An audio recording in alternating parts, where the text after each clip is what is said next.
తండ్రి అయిన దేవునికి మహిమ కలుగును గాక. ప్రభును ప్రియ రక్షకుడైన క్రీస్తు యేసు నామములో టీమ్ ఆఫ్ గాడ్ ఛానల్ వీక్షిస్తున్న ప్రియ సహోదరి సహోదరులందరికీ హృదయపూర్వకమైన వందనాలు తెలియచేసుకుంటున్నానండి. ప్రభునందు ప్రియ సహోదరి సహోదరులారా, ఈరోజు మన టాపిక్ మనిషి బ్రతుకులో ఈ రెండు కోల్పోయినా పర్వాలేదు, ఆ ఒక్కటి కానీ కోల్పోయావా జీవితమే క్లోజ్ తెలుసా అనే అంశాన్ని బట్టి కొద్ది నిమిషాలు లేఖనానుసారంగా వివరణాత్మకంగా ఆలోచించడానికి ప్రయత్నించాను. ఈ విషయంలో మన అంశం ఏంటంటే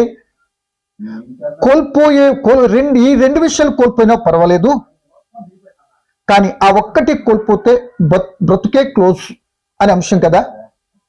సో ఇప్పుడు మనము ఈ రెండు కోల్పోయినా పర్వాలేదనే ఆ రెండు అంశాలు ఏంటి, ఈ ఒక్కటి కోల్పోతే బ్రతుకు క్లోజ్ అయిపోతుంది అంటున్నారు కదా, ఆ ఒక్కటి ఏమిటి అనేది వివరణ తీసుకొని తదుపరి ఇద్దరు వ్యక్తుల యొక్క జీవితాలు దీన్ని కంపేర్ చేస్తూ ఆ కంపేరింగ్ని బట్టి మన జీవితాన్ని కంపేరింగ్ చేసుకుంటూ ముందుకు సాగుతూ ఎంతైనా మంచిదని ప్రభుని బట్టి నేను జ్ఞాపకం చేయడానికి ఇష్టపడుతున్నా. చూడండి, మానవుని జీవితంలో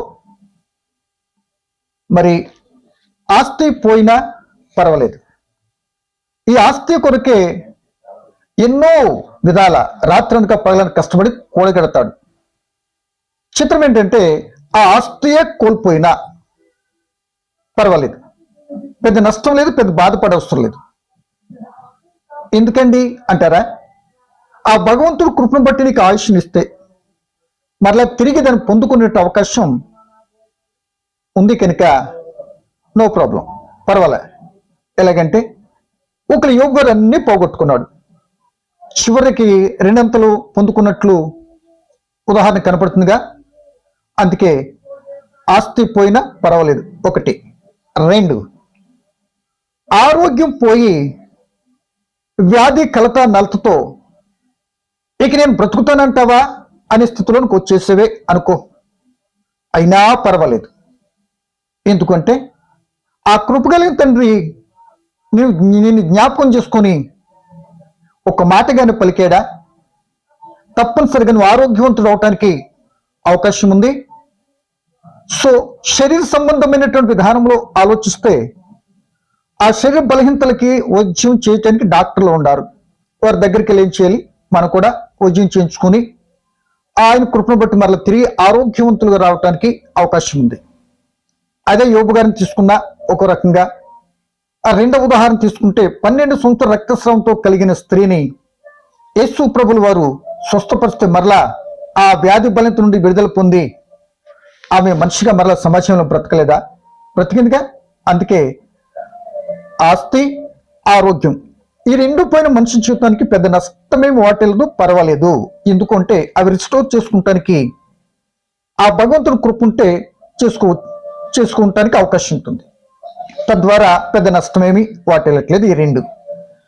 సో ఆ ఒక్కటి కోల్పోతే మరి ప్రాణమే క్లోజ్ అన్నారు కదా, అదేంటి అనే ప్రశ్న మనకి వెంటనే వచ్చేస్తుంది. వివరంలోకి వెళ్ళిపోతున్నాం. ఏంటి అంటే మనిషి ఎన్ని కోల్పోయినా తన బ్రతుకులో అది పెద్ద నష్టమే అనిపించదు, పెద్ద కష్టమో అనిపించినా పర్వాలేదు. సో ఇప్పుడు నేను చెప్పబోయే మాట, ఇది కానీ కోల్పోయామా బ్రతుకు క్లోజ్. ఏంటది అని అంటే మనిషి బ్రతుకులో క్యారెక్టర్ కానీ కోల్పోయాడా అంతే సంగతులు, జీవితం క్లోజ్. ముందే చెప్పా. ఇక వ్యక్తి బ్రతుకుచున్నామన్న పేరుంటుంది, సచ్చిన శవంతో సమానంగా ఫ్రీగా బ్రతకలేడు. సమాజం ముందు ఏదో వెలుతుతో తన బ్రతుకంతా కూడా అగమ్య గోచరంగా బ్రతకాల్సిందే, అంటే చచ్చిన వారితో సమానం అనే సంగతిని గ్రహించాలి, ఆలోచించాలి. అంటే క్యారెక్టర్ అంత ప్రాముఖ్యం. దేవుడు మన క్యారెక్టర్ని చూస్తాడు, ఆ క్యారెక్టర్ ఉన్నటువంటి స్థితిని బట్టి మనం చేసిన క్రియలను బట్టి ఆ ఫలితము దేవుడు మనకి ఇస్తాడనే సంగతి మనందరికీ తెలుసు. భక్తుల జీవితంలో మనం ఎన్నో పర్యాలు విని ఉంటాం. సో నా ప్రియమైన సోదరులారా, ఇప్పుడు ఈ రెండు చేయకూడదని విన్నాం, ఏమండి, అవి కోల్పోయినా పర్వాలేదని విన్నాం. కోల్పోకూడదు దానిది ఏంటి అనేది కూడా మనం ఎన్నో క్యారెక్టర్ అని విన్నాం. సో ఈ రెండింటి విషయాలను బట్టి ఇద్దరు వ్యక్తులను మీకు జ్ఞాపకం ఉంచాలని ఆశపడుతున్నా.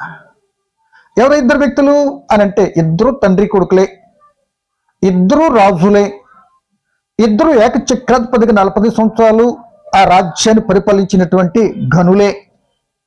అయితేనే ఒకరి జీవితాన్ని బట్టి ఒక రకమైన పాఠం, మరొకరి జీవితాన్ని బట్టి మరొక రకమైన పాఠాన్ని మనం నేర్చుకుని పోతున్నాం. ఈ పాఠాలు నేర్చుకుంటున్న విధానాన్ని బట్టి మీరు నేను ఎటువైపు ఉన్నాం అనేది కూడా గ్రహించుకుంటూ మనము ఆసక్తి వింటానికి ప్రయత్నించారు. ఈ తండ్రి కొడుకులు ఎవరో కాదండి, మనందరికి తెలిసిన తండ్రి కొడుకులే. వారే దావీదు గారు, ఆయన కుమారుడైన సొలొమోను గారు. సో ఈ దావీదు గారు తన జీవితంలో ఏమీ కోల్పోకుండా తన జీవితాన్ని కట్టుకున్నాడో ఏంలో చూస్తాం. ఆయన కుమారుడైన సొలొమోను గారు ఏమీ కోల్పోయి తన జీవితం భ్రష్టత్వంలో నెట్టుకొని ఇచ్చిన దేని సమాధానం చెప్పలేని స్థితిలో తన యాత్ర ముగించిన తీరు గమనిస్తాం. సో దావీదు గారి నుంచి ఒక మాట. దావీదు గారు గొర్రెల కాపరి, మనకు తెలుసు. ఆయన ప్రారంభ జీవితం అంతా కూడా స్ట్రగుల్తో కూడింది. అంటే స్ట్రగుల్తో కూడింది ఒక మాటలో. అట్టి స్థితిలో ఉన్నటువంటి వ్యక్తిని దేవుడు రాజుగా ఎన్నిక చేసుకున్నాడు.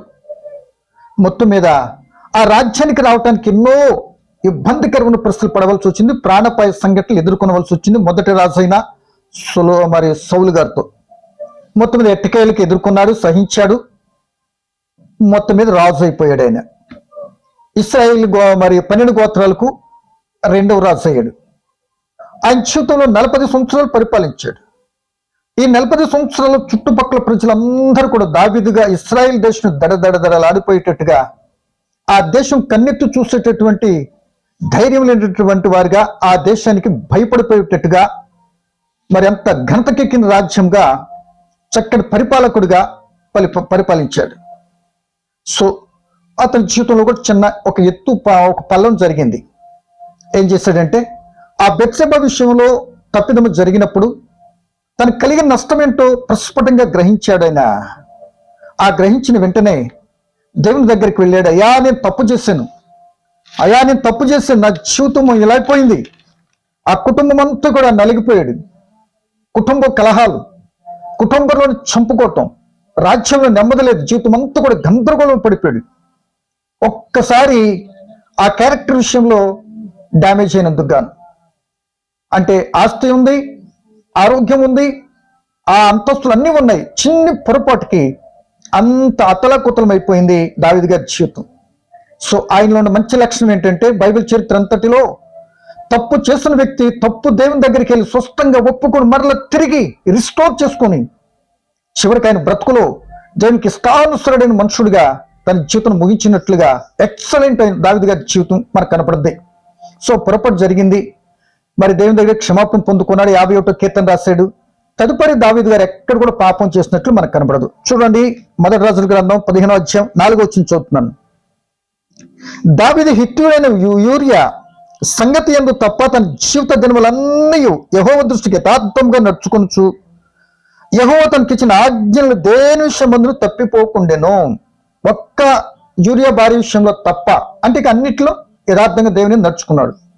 చివరికి యాత్ర ముగింపు ఎలా ఉంటుందంటే, దేవుని పిల్లలారా, ఆ యొక్క అపోస్తుల కార్యాలు 13వ అధ్యాయం 22వ వచనం చూస్తే, దేవుని హృదయానుసారుడుగా నా ఉద్దేశాలను నెరవేర్చేటటువంటి మంచి సర్టిఫికెట్ పొంది తన యాత్ర ముగించటానికి, అదే అపోస్తుల కార్యాలు 13:36లో తన పితరులైన వారందరికీ సేవ చేసి నిద్రించెను అని మనం చూస్తాం. అంటే ప్రారంభం స్ట్రగుల్తో కూడిన, మధ్యలో కొన్ని ఎత్తుపల్లం జరిగినా దాని పరిపూర్ణంగా క్షమాపణ దేవుని దగ్గర పొందుకొని మొత్తం దాని జీవితంలో తన క్యారెక్టర్ నిలుపుకొని, క్యారెక్టర్ జాగ్రత్తగా కాపాడుకొని దేవుని దృష్టిలో యథార్థవంతుడుగా యాత్ర ముగించినట్లుగా మనకు కనబడుతుంది. అంటే ప్రారంభ స్ట్రగుల్, ముగింపు మాత్రం అద్భుతం, బాగుంది అని అర్థం.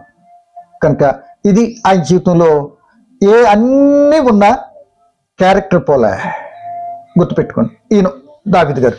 ఇక రెండో వ్యక్తి ఆయన కుమారుడు సొలొమోను గారు కూడా రాజ్యానికి వచ్చేటప్పటికే బాలుడిగా ఉన్నప్పుడు పుట్టుకతోనే ఆ రాజ్య ఆధిక్యత మంచి గొప్ప ఉన్నత దృష్టిలో పుట్టాడు. ఏమండి, సొలొమోను గారు అనేది సమాధానం. సో ఆయన ప్రియమైన దేవుని పిల్లలారా, ఏం జరిగిందంటే చిన్నప్పుడే రాజు అయిపోయాడు తండ్రి కోరిక మేరకు. మొత్తం మీద ఆ రాజు అయిన తదుపరి ఆయన వెళ్ళి దేవుడే ఒక రోజున గిబియోనులో ఆయన ప్రత్యక్షమై, ఆ స్వప్నం ముందు ప్రత్యక్షమై, సొలొమోను నీకేం కావాలి అని అడిగాడు. చూడండి ఎంత ధన్యత. అంటే ఏం కావాలి ఆయనకి? అస్వాస్థంగా రాజ్యం ఉంది, టన్నుల కొద్ది బంగారం ఉంది, జనాలు ఉండరు, మొత్తం అంతా కూడా మంచి ఉన్నత దశలో చిన్నప్పుడే రాజు అయిపోయాడు కదా. ఏమని ఎందుకు? దావీదు గారి గర్భాన్ని పుట్టినందుకు గాను ఆ ధన్యత దక్కింది. ఏమని చిన్నప్పుడు రాజు అయిపోయాడు, కొదువ కొరత లేదు. అయినా దేవుడు అడిగా నీకేం కావాలని అడిగాడు. అడిగితే ఏమన్నాడు చూడండి ఒకసారి. ఇదే మొదటి రాజుల గ్రంథము 3వ అధ్యాయము, మరి చదువుతాం చూడండి. 5వ వచనం. దావీదు సొలొమోను గారిని దేవుడు అడుగుతున్నాడు. 5వ వచనం, మొదటి రాజులు 3:5. గిబియోనులో యెహోవా రాత్రి వేళ స్వప్నమందు సొలొమోనునకు ప్రత్యక్షమై, నేనే నీకు దేనిని ఇచ్చుట నీకు ఇష్టమో దాన్ని అడుగుమని దేవుడు అతనితో సెలవేగా. 9వ వచనం ఏమి అడుగుతున్నాడు చూద్దాం. ఇంత గొప్పదైన నీ జనమునకు న్యాయం తీర్చగలవాడు ఎవ్వడు? కాబట్టి నేను మంచి చెట్లు వివేచించి నీ జనులకు న్యాయం తీర్చున్నట్లు నీ దాసుని నాకు వివేకం గల హృదయం దయచేయము. ఓకే, శాంక్షన్ అన్నాడు దేవుడు. ఎలాగో చూద్దాం. 13వ వచనం, 12, 13 చూద్దాం. నీవు ఈలోగా అడిగినందున నీ మనవి ఆలకించుచున్నాను, బుద్ధ వివేకులు గల హృదయం నీకు ఇచ్చుచున్నాను. పూర్వీకులలో నీ వంటివాడు ఒకడును లేడు, ఇక మీదటను నీ వంటివాడు ఒకడును ఉండడు. మరియు నీవు ఐశ్వర్యమును ఘనతను ఇమ్మని అడగకపోయినను నేను వాటిని కూడా నీకు ఇచ్చుచున్నాను. అందువలన నీ దినములన్నిటిని రాజులో నీ వంటివాడు ఒకడైనను ఉండడు. Is excellent. అడిగిన దానికి ఓకే శాంక్షన్, అడిగిన దానికి కూడా ఘనత ఐశ్వర్యం కూడా ఇచ్చేస్తున్నాను తీసుకో అన్నాడండి. ఓకే, మంచివాడిగా కనబడుతున్నాడు. అడగకపోయినా ఇచ్చేసాడు. అప్పటికే ఈయనకి మరి రాజ్యము అంత పరువు అదే అన్నీ ఉన్నాయి, కొదువు లేదు. ఆయన గంతిస్తున్నాడు. సో మొత్తం మీద ఇలా జరుగుతూ ఉంది. ఈ రాజు అన్నిటిని బట్టి ఏం చేశాడంటే, ప్రియ దేవుని పిల్లలారా, ఆ జీవితంలో ఆరోగ్యం బాగుంది, ఆస్తి ఉంది, అవేవి కోల్పోలే. అన్నిటిని బట్టి అన్ని ప్రయోగాలు చేస్తాడు. జ్ఞానంతో అన్ని ప్రయోగాలు చేస్తాడు. తన జీవితాన్ని ఎలా ఆనందించాలనుకున్నాడో ఏది విడిచిపెట్టింది అన్నిట్లో చేస్తాడు. ఆయన ఏది అనుకున్నాడో దాన్ని విడిచిపెట్టలే. అంటే దేవుడేమో ప్రజలకు నీతి న్యాయం అనుసరించే విధానంలో జ్ఞానం ఇస్తే, ఈయన సొంతానికి ఉపయోగించుకుని అన్ని పరిశ్రమ చేయటానికి పెట్టి చివరాకారికి ఏమయ్యాడో తెలుసా? భ్రష్టత్వంలో నెట్టుకున్నాడు తన జీవితాన్ని. క్యారెక్టర్ పోగొట్టుకున్నాడు. తన బ్రతుకులో అన్నీ ఉండి క్యారెక్టర్ పోగొట్టుకున్నాడు. అవి ఉన్నాయి, ఆస్తి ఉంది, అంతస్తు ఉంది, జ్ఞానం ఉంది, తెలివి ఉంది, అంత ఉన్నాయి. కానీ క్యారెక్టర్ పోగొట్టుకున్నాక అవన్నీ కూడా క్యారెక్టర్ బాగు చేయడానికి ఎందుకు పనికి రాకుండా పోయాయి అంటే 4 గీక్కుంటా కూడా పనికిరాల ఒక రకంగా అన్నట్టుగా అయిపోయింది తన జీవితంలో. అంటే దేవుని పిల్లలు ఏం చేశాడు అని అంటే, రాజులు ఏదైతే చేయకూడదని దేవుడు ఆజ్ఞాపించాడు అన్నీ చేశాడు. ఎక్కువ మంది భార్యలు, 1000 మంది దగ్గర ఉపపత్నులు భార్య ఉంచేసుకున్నాడు. కానీ ఆస్తులు అంతస్తులు అన్ని కూడగట్టేశాడు. తన కొరకు భవంతులు కట్టించుకున్నాడు, చెరువులతో ఇచ్చుకున్నాడు, తోటలు నాటించుకున్నాడు. అంత మాత్రమే కాదు దేవుని పిల్లలరా, తన భార్యలుగా ఉండినటువంటి వాళ్ళందరికీ ఆ యొక్క యెరూషలేము ఆ పరిసర ప్రాంతాలన్నింటిలో కూడా దెయ్యాల గుళ్ళు కూడా కట్టేశాడు. మరి ప్రపంచ ఎన్ని కలిగిన మందిరం కట్టడమే కాకుండా ఆ యొక్క తన భార్యలు మరి ప్రేరణ బట్టి విగ్రహాధన సంబంధమైన గుడులు కూడా కట్టేశాడు. ఆయన ఇష్టంకి ఏది చెప్తే అది చేశారు. అంటే దాని అర్థము తన భార్యలు వృద్ధాప్యము తన హృదయాన్ని త్రిప్పివేశారు. తద్వారా ఆయన భార్యలకు లోనైపోయి దేవుడి చిత్తానికి అవిధేయుడైపోయి ఇచ్చిన దేవుడికి సమాధానం చెప్పలేక 2 పర్యాయాలు దేవుడు కనపడి మాట్లాడినా సమాధానం లేకుండా పోయింది. అంటే దాని అర్థం సమాధాన కరుడుగా ఉన్నటువంటి వ్యక్తికి సమాధానం కరువైంది. కారణం క్యారెక్టర్ పోగొట్టుకున్నాడు. చాలా పర్యాలు అన్ని కలిగి ఉంటాయి, ఇక నాకేంటిలే అన్నట్టుగా లోకంలో కూడా అనేక మంది అనేక రకాలుగా ప్రవర్తించి క్యారెక్టర్ పోగొట్టుకుంటారు. ఆ క్యారెక్టర్ పోయినందుకు గాను వచ్చిన నలతో కలతను బట్టి ఆ ఆస్తులన్నీ కూడా తగలబెట్టేసిన వాళ్ళ క్యారెక్టర్ మాత్రం తిరిగి రాదు. వారు ఆ సందర్భంలో వచ్చిన కలత నలతకు మాత్రం నెమ్మది బ్రతుకులో దక్కదు. ఒకళ్ళు అన్నీ ఉన్నా కొద్దిగా చావు బ్రతుకుల మధ్య బ్రతుకుతూ ఉన్నా దేవుడు కూడా తింటాకు కూడా అవకాశం ఎవడో ప్రసంగి ఆరోగ్యం చదువుకుంటే మనకు కనబడుతుంది. కనుక ఈ మాటను బట్టి నాకు కావాల్సింది ఏంటంటే, మరి సమయం అయిపోతుంది, నేను ముగిస్తున్నాను. ఏంటంటే ఈ వ్యక్తికి 2 పర్యాలు దేవుడు ప్రత్యక్షమయ్యాడు. 9వ అధ్యాయము మొదటి రాజుల గ్రంథము 11వ అధ్యాయము మొదటి రాజుల 11వ అధ్యాయము 9వ వచనం. మొదటి రాజులు 11:9. ఇశ్రాయేల్ దేవుడైన యెహోవా అతను రెండు మార్లు ప్రత్యక్షమై నీవు ఇతర దేవతలు వెంబడింపవలదని అతనికి ఆజ్ఞాపించిన సొలొమోను హృదయము తన యొద్ద నుండి తొలగిపోయాను. ఏమైపోయిందండి? హృదయమే తొలగిపోయింది. ఎందుకు తొలగిపోయింది అంటే ప్రేమ దేవుని పిల్లలారా, మనకి ఎక్కడ కనబడుతుందో చూడండి. 3వ వచనం, 11వ అధ్యాయం 3వ వచనం. కామాతృత గలవాడై వారిని ఉంచుకొని వచ్చును. అతనికి 700 మంది రాజకుమార్తెల భార్యలను 300 మంది ఉపపత్నులు కలిగి ఉండిరి. అతని భార్యలు అతని హృదయమును త్రిప్పివేశారు. అందుకే నాకు హృదయం కావాలి, నాకు నీ క్యారెక్టర్ కావాలి, నీ మనసులో కల్మషం లేని స్థితి కావాలంటాడు దేవుడు. మనసులో చెత్త చెదరం పెట్టేసుకున్నాడు సొలొమోను గారు. కానీ ప్రియ దేవుని పిల్లలారా, అంత జ్ఞానవంతుడు, అంత ఐశ్వర్యము, అంత పాండిత్యం కలిగినటువంటి వ్యక్తి చివరికి తన జ్ఞానం తన జీవితాన్ని వెర్రితలలు వేసింది. ఆ జ్ఞానం ద్వారా మనకు నేర్పిస్తున్నది ఏంటంటే, ఇచ్చిన దాన్ని బట్టి దేవుళ్ళు ఎక్కడితో జాగ్రత్తగా ఉపయోగించాలి అని చెప్తూ, ఒకవేళ దాన్ని నిరుపయోగంగా వాడితే ఇదిగో నీ క్యారెక్టర్ లాస్ అయిపోతే నీ జీవితమే తీసేస్తానంటానికి సొలొమోను గారి జీవితం సార్థకత చక్కటి ఉదాహరణగా మనకు కనబడుతుంది కదా. ఇప్పుడు మన పరిస్థితి అంటే మనం పరిశీలించుకోవటమే, మీరు నేను. కనుక ఇలా చేసిన తర్వాత ప్రియ దేవుని పిల్లలరా, ఇక మరలా తిరిగి ఆయన క్యారెక్టర్ మరి వచ్చినట్టుగా తిరిగి సరి చేసుకున్నట్టుగా లేదు. కానీ ఆ దేశం అంతా కూడా సొలొమోను గారి తర్వాత రాజ్యం 2 ముక్కలైపోయింది. ఆయన చేసినటువంటి ఆ క్యారెక్టర్ లెస్తో ఆ ఆస్తి అంతస్తు అన్ని ఉన్న క్యారెక్టర్ పోయింది. దాన్ని బట్టి ఆ రాజ్యం 2 ముక్కలైపోయింది. తదుపరి ప్రియ దేవుని పిల్లలరా, ఆ రాజ్యం అంతా ఇక్కడ విగ్రహారంతో నిండిపోవటానికి ప్రథమ మూల పురుషుడు ఈయన ఎక్కువగా. ఏమండి, ఈయన ద్వారా మరింత ప్రబలమైపోయింది విగ్రహారాధన ఇశ్రాయేల్ దేశంలో.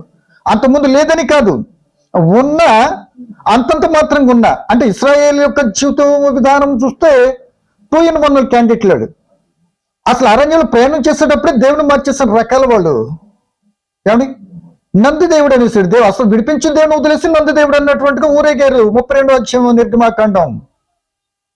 ఆ రకం వల్ల ఉంది. ఆ రకానికి ఏం చేయాలి, ఆజ్యం పోసి మరింత విగ్రహాలను ప్రబలిపోయేటట్టుగా, అంటే దేవుని కోపానికి మరింత దగ్గర చేసేసినట్లుగా మరి సొలొమోను గారి జీవితం బట్టి మనం అర్థం చేసుకున్నాం. అన్నట్టుగానే రెహబాము వచ్చిన తర్వాత ఆయన కొడుకు రాజ్యం 2 ముక్కలైపోయింది. సో నా ప్రియమైన దేవుని పిల్లలరా, ఈ మాటను బట్టి క్యారెక్టర్ లేదు కనుక తన జీవితం అయిపోయింది, పాడైపోయింది. ఆఖరికి చనిపోయినట్లుగా. అంటే ప్రారంభం ఎంతో ఆనందంగా ఆహ్లాదకరంగా ప్రారంభమైంది, కానీ ముగింపు మాత్రం కడు దీనుడుగా మరి భ్రష్టత్వంలోనికి రాజ్యాన్ని నెట్టేసి తన ఆస్తి అంతస్తు కూడా తన క్యారెక్టర్ బాగు చేయలేని స్థితిలో ఒక గుణపాఠాన్ని మనకు చెప్పుతూ తన జీవితం ద్వారా మనకు కూడా ఎన్నో పాఠాలు నేర్పించాడు. అందుకే చెప్తాడు కదా సామెతల 12:11 బొక్కావాని తైలములో చచ్చినీయగా పడితే ఎలా ఉంటుందో అది కంపు కొట్టునట్లుగా తనకిచ్చిన జ్ఞానము, తెలివి, అంత అధికారము, ఆస్తి అంతస్తు కూడా ఈ విధానంగా ఆ బొక్కావాని తైలం అంత మంచి జీవితంలో ఒక పాపం వెంటేటప్పటికీ తన జీవితం ఎలా భ్రష్టత్వంలో నెట్టుకున్నాడో, అలాగే ఆ బొక్కావాని తైలం చచ్చినీయగా పడితే ఆ యొక్క తైలం అంతా కూడా కంపే కదా. ఆ చేసిన శ్రమ వేస్తూ, దాన్ని పెట్టిన వెల వేస్తూ, అది ఎందుకు పనికి రాకుండా బయట పారిపోయి పడతామే కదా. అలా అయిపోయింది ఆయన జీవితం. కనుక ఆయన జీవితం ద్వారానే ఈ మాటన అంటాడండి, బొక్కావాని తైలంలో చచ్చినీయగా పడితే అంటాడు. ఏంటండి, ఒకసారి ఆలోచన, మన జీవితంలో ఎలా ఉంటున్నాయి? క్యారెక్టర్ పోగొట్టుకున్నాడు, తన జీవితం అంతా కూడా అడ్డుగత్తి. క్యారెక్టర్ ఎన్ని అభివృద్ధిగా నిలుపుకున్నాడు, చివరికి దావీదు గారు హృదయానుసరుడిగా ముగించాడు. అక్కడికి సొలొమోనుకి దేవుడు తండ్రి కూడా హెచ్చరించాడు, కొడుకా నేను వెళ్ళిపోతున్నాను, జాగ్రత్త. ఆ దేవుడు అప్పగించిన జాగ్రత్తగా చేయి. నేను టన్నుల కొద్ది బంగారం ఆ రాజ్యం ఇచ్చినని కాదు, నాకు ఆ దేవుడు ఇచ్చాడు కదా. ఆ దేవుడు నువ్వు కలిగి ఉంటేనే ఏం చేసినా మంచిగా ఉంటుంది, లేకపోతే నేను ఇచ్చింది ఏది నీ కాపాడదు నానా అని ఆ మరణ గడియలు ఉన్నప్పుడు కూడా 2వ అధ్యాయం రాజుల గ్రంథం 1 రాజులు చెప్పాడు. అయినా ఏది పట్టించుకోలేదు, తండ్రి చెప్పినా పట్టించుకోలేదు, దేవుడు హెచ్చరించినా పట్టించుకోలేదు. అన్నిటిలో క్యారెక్టర్ లెస్ అయినప్పుడు ఎవరు ఏది పట్టించుకోరు. యోధా గారు కూడా ప్రియ దేవుని పిల్ల దేవునితో 3.5 సంవత్సరాలు తిరిగాడు. ఎంత బోధ చేసినా ఆ బోధ ఏమైనా బుర్రకెక్కలే. ఆ ధనం ద్వారా ఎన్నో ప్రసంగాలు విన్నా ఏం పట్టించుకోలే. చివరికి ఏం జరిగిందో తెలుసా? మంచిగా ప్రారంభించాడు, మరి భయంకరంగా ఉరిపెట్టుకుని చనిపోయాడు. కారణం క్యారెక్టర్ పోయింది, క్యారెక్టర్ లెస్ అయిపోయాడు. క్యారెక్టర్ విషయంలో కొంత లోపం కలిగిన పేతురు గారు మరలా సరిదిద్దుకొని దేవుని దగ్గరకు వచ్చి దావీదు వలె ఆయన కొరకు ప్రాణ త్యాగం చేసిన వ్యక్తిగా పేతురు గారు కనపడతారు. సోదరుడా, సహోదరి, ఈరోజు మన చేతుల్లో నేను కోరుకునేది ఏంటంటే మన అందరం కలిసి ఆ యొక్క దావీదు వలె మన కొరకు కొన్ని ఎత్తుపల్లాలున్నా సరి చేసుకుని క్యారెక్టర్ని కాపాడుకుంటూ ఏదో ఒక రోజు మనకి యాత్ర ముగింపు వస్తాయి. ఆయనకి ఇష్టకరమైన విధానంలో విలువైన స్థితులు ఆ ఆత్మ నెమ్మది పొందే స్థలంలో యాత్ర ముగించుకుంటే అది ధన్యకరంగా ఉంటుందని, సొలొమోను వలె ఉన్నదాన్ని బట్టి దారి తప్పిపోయి రకరకాల వెర్రితలాలు వేసి ఆయన రాజ్యాన్ని పోగొట్టుకోకుండా ఉంటూ దావీదులు ఉండాలని మనం ఎంకరేజ్ చేసుకుంటూ ఉండాలి అని, అట్టి స్థితిలో మన దేవుని పిల్లలకు ముందుకు సాగాలి అని కోరుకుంటూ ఈ మాట ముగిస్తున్నాం. పరమ తండ్రి, మీకు వందనాలు. పలకబడిన మాటలు పరమార్థం ఏంటో తండ్రి మీ చిత్తాన్ని బట్టి గ్రహించడానికి సహాయం చేయండి అయ్యా. ఆరోగ్యం పరిస్థితులు పోయినా క్యారెక్టర్ పోకుండా మమ్మల్ని కాపాడుకుంటానికి మీ ఆత్మ సహాయం చేయండి. అనేక రకాలుగా తప్పిపోయే స్థితులు ఉంటున్నాయి లోకంలో. తప్పిపోకుండా మీ ఆత్మ తోడ్పాటు మాకు అనుగ్రహించుమని, మీ చిత్తానుసారం సాగుతూ ఈ యాత్రలో మాది ధన్యకరంగా ఉండేటట్టుగా చూసుకుంటానికి సిద్ధపడే కృప ప్రసాదించమని వీరిని బిడ్డలందరూ దీవించండి. మీ చిత్తమైతే మరొక పర్యాయం కలుసుకోవటం మీరు అంగీకరిస్తే అంతవరకు మీ ఆత్మ తోడు మాతో ఉంచి నడిపించి మహిమ పొందమని, మరొక పరి విని బిడ్డలందరూ మీ కృపలో కాపాడమని క్రీస్తు యేసు నామమున ప్రార్థన అడిగి వేడుకుంటున్నాను మా తండ్రి. ఆమేన్. Thank you.